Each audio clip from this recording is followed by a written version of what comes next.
शांताराम ने अपनी दोनों बेटियों को बड़े ही प्यार से पाला और फिर उनका विवाह भी बड़ी धूमधाम से किया।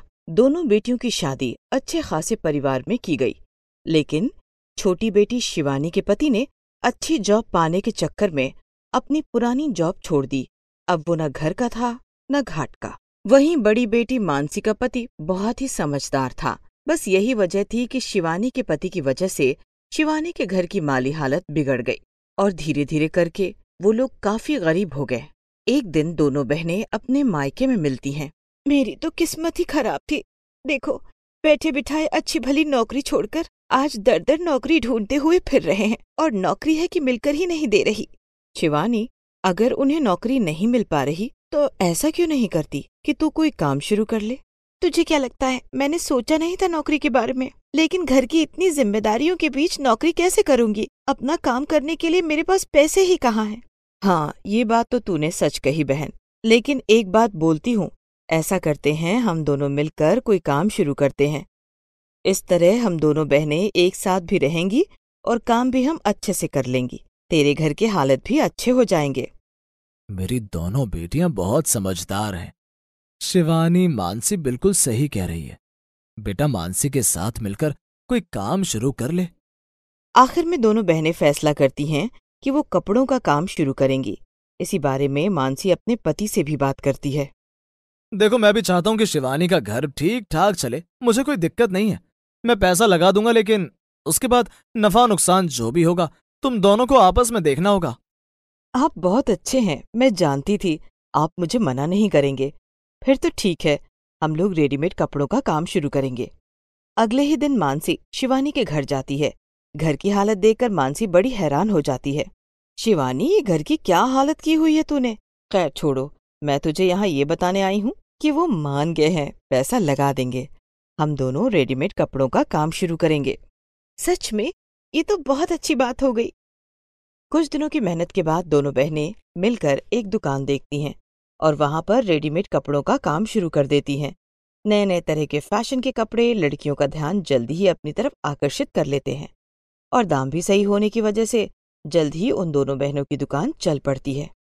मैम, मैंने सारी दुकान देखी, लेकिन मुझे ये टॉप कहीं नहीं मिला। और देखो, आपने मेरी बात एकदम से समझ ली। मुझे जो चीज चाहिए थी वही आपने मुझे निकाल कर दिखाई है। अब तो मैं अपनी सब दोस्तों से कहूंगी कि वो लोग आपके यहाँ से ही शॉपिंग करें। हाँ हाँ, क्यों नहीं। हमें फैशन की बहुत नॉलेज है और हमें पता है कि आजकल की नौजवान पीढ़ी क्या पहनना पसंद करती है। तभी वहाँ एक लड़की आती है और एक अलग तरह के डिजाइन के कपड़े की मांग करती है। आप उस काउंटर पर चले जाओ, वहां पर आपको वो मिल जाएगा। लड़की शिवानी के काउंटर पर आती है। ये देखो, ये अलग तरह के डिजाइन है जो तुमने मांगा है, वो भी मैं अभी निकाल कर देती हूँ। बस बस दीदी, मुझे यही वाला पसंद आ गया है। ये बहुत सुंदर है, इसमें मेरे को पिंक कलर दिखा दो। हाँ हाँ, क्यों नहीं। इस डिजाइन में मेरे पास पिंक के 3 शेड है, मैं तीनों दिखा देती हूँ। वो लड़की टॉप लेकर चली जाती है। दोनों बहनें आमदनी से काफी खुश थी। थैंक यू मानसी, अगर तू ना होती तो बहन ना जाने मेरा क्या होता। भगवान की दुआ से हम लोगों का कामकाज अच्छा निकल पड़ा है।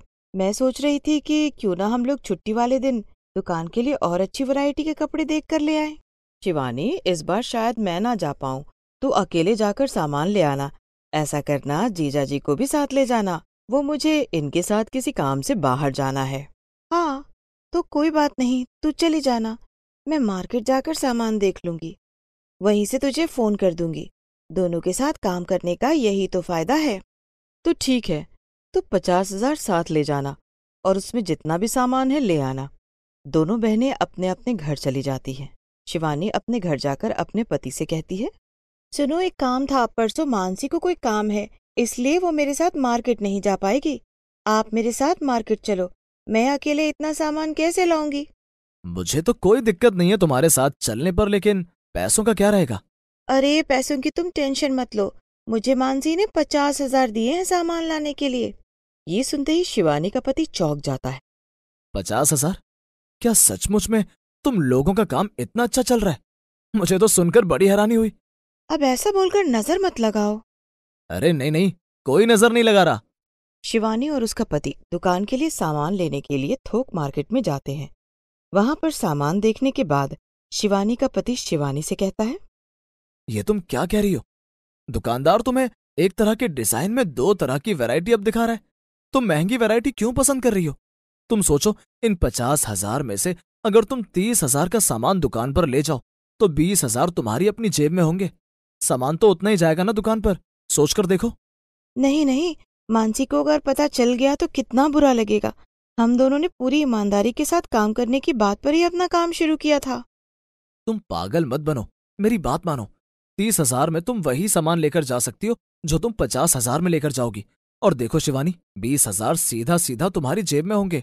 शिवानी को भी अपने पति की बात सही लगती है और वो थोड़ा सस्ता और कम क्वालिटी वाला सामान खरीद लेती है। अगले दिन दुकान पर, कसम से इतना महंगा सामान मिला है ना कल, मैं बता नहीं सकती। फिर भी देखो, मैं छांट छांट के सबसे अच्छा वाला सामान दुकान के लिए खरीद लाई हूँ। सामान तो ठीक लग रहा है, लेकिन तुझे ऐसा नहीं लग रहा है कि क्वालिटी थोड़ी कम है? पूरी 10 दुकानें देखने के बाद ये सामान पसंद किया था। अब तुम ही देख लो, इसीलिए कह रही थी हम दोनों को साथ जाना चाहिए था। चल कोई नहीं, हमारी दुकान पर वैसे भी सामान अच्छा निकल जाता है। जल्दी से हम इनकी पैकिंग कर देते हैं। दोनों सामान को पैक कर उन पर रेट की स्लिप लगा उन्हें काउंटर पर लगा देती है। दीदी, आपके यहाँ से एक पिंक कलर का टॉप लेकर गई थी, आप मुझे वैसा ही एक दूसरा टॉप दिखा सकती हो? हाँ हाँ, मुझे याद है, मैं अभी दूसरे पीस निकालती हूँ। शिवानी उस लड़की को टॉप निकाल कर देती है। वो लड़की, दीदी टॉप तो वही है लेकिन इसका मटेरियल वैसा नहीं है जैसा उस टॉप का था। नहीं नहीं, बिल्कुल वही पीस है, तभी तो आपके बताते ही मैंने ये निकाल कर दिखाया। वो लड़की थोड़ा सा कंफ्यूज होती है, लेकिन वो सेम पीस देखकर वो उसे खरीद लेती है। कई दिन इसी तरह काम करते करते निकल जाते हैं। एक दिन शिवानी मानसी से कहती है कि उसे कल छुट्टी करनी है क्योंकि उसके बेटे के स्कूल में पेरेंट्स मीटिंग है।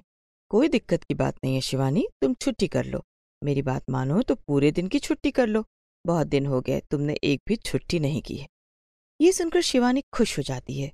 उस दिन मानसी अकेले दुकान को संभालती है और वो देखती है कि पूरे दिन में बहुत अच्छी खासी इनकम हो गई है। अरे वाह, आज तो बहुत अच्छा गल्ला उठा है। आज शिवानी भी दुकान पर नहीं है, क्या उसे बताना जरूरी है कि आज कितने का सामान बिका है? मानसी के मन में लालच आ जाता है और वो आधे पैसे अपने पर्स में रखकर शिवानी को फोन कर बताती है कि आज इतने का काम हुआ है। अब दोनों ही बहनों के मन में लालच आ चुका था। जब भी उन्हें मौका मिलता वो दुकान में ही अपने अपने पैसे बचाना शुरू कर देती। इसका नतीजा ये हुआ कि धीरे धीरे दुकान में सामान की क्वालिटी में फर्क आने लगा। ग्राहक आकर उनके कपड़ों में शिकायतें निकालने लगे। कोई कहता है कि कपड़ा सिकुड़ जाता है, कोई कहता है कि कपड़े का रंग छूट जाता है। कई लोग तो यहाँ तक भी शिकायत करते हैं कि एक ही वॉश में उनका कपड़ा फट गया और दोनों ही बहनें ग्राहकों को तसल्ली देने में लग जाती। अरे पकड़ो अपनी ड्रेस, मेरे पूरे पैसे वापस करो। 1,500 रुपए की ड्रेस ली थी मैंने आपकी दुकान से और देख रहे हो इसका रंग भी निकल गया है और इसका कपड़ा धुलने के बाद कितना गंदा लग रहा है। लोगों को धोखा देकर कपड़ा बेचते हो। ये आप कैसी बातें कर रही हो? ये कपड़ा हमारी दुकान का नहीं है। अच्छा जी, मतलब कि अब आप लोग झूठ भी बोलने लगे हो। मैं साथ में स्लिप लेकर आई हूँ, ये देखो, मैंने इस तारीख को ही ये कपड़ा खरीदा और इसकी हालत देखो। तभी 2-3 ग्राहक और आकर उनके कपड़े वापस करने लगते हैं। ये देखकर दोनों बहनें बड़ी घबरा जाती हैं और जल्दीबाजी में उन लोगों के पैसे वापस कर देती हैं। ये सब क्या हो रहा है मानसी? इस बार तो तुम लेने गई थी ना कपड़े? ये वो कपड़े नहीं है, ये वो कपड़े जो तुम लेकर आई थी। मुझे तो लगता है कि तुमने पैसे बचा लिए और घटिया कपड़ा लाकर दुकान पर डाल दिया।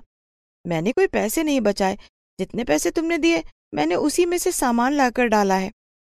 दोनों बहनें आपस में ही लड़ पड़ी और देखते ही देखते उनकी दुकान से लोगों ने सामान लेना बंद कर दिया। कुछ दिनों तक वो दोनों बहनें दुकान पर आती और पूरा दिन बैठी रहती, लेकिन उनकी दुकान पर कोई इक्का दुक्का ग्राहक ही चढ़ता। यहाँ तक कि 2-3 महीने तक उन्हें अपनी जेब से ही सारा किराया देना पड़ा। दोनों बहनें अपना अपना गुनाह कबूल कर लेती हैं कि दोनों ही बहनों के मन में लालच आ गया था और आखिर में दोनों बहनें अपनी दुकान बंद कर देती हैं। उनके लालच की वजह से उनका काम भी ठप हो जाता है।